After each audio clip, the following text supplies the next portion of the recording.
Hello guys, welcome back to the channel. In today's video, I'm going to show you how you can create this cute hair combo in Dress to Impress. Okay, first of all, I'm going to go to the hairstyle selection, and for the first hair, I'm going to go to the updo category, and we're going to choose this one.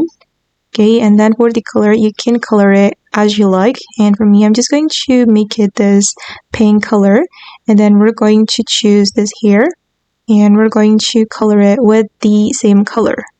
Okay, and the next one, I'm going to move to this one. We can select this here.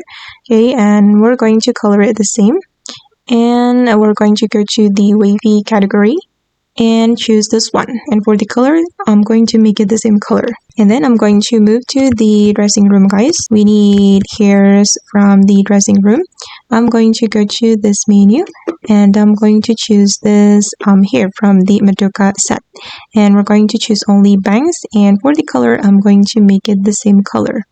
Okay, and then we're going to go to the cards item and put on this hair, and then choose only bangs, and then I'm going to make it the same color.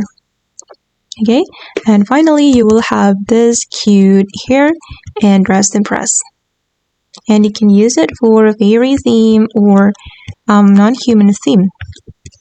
Okay guys, and that's all the tutorial for today. I hope this video will be useful for you. Thank you so much for watching, and bye.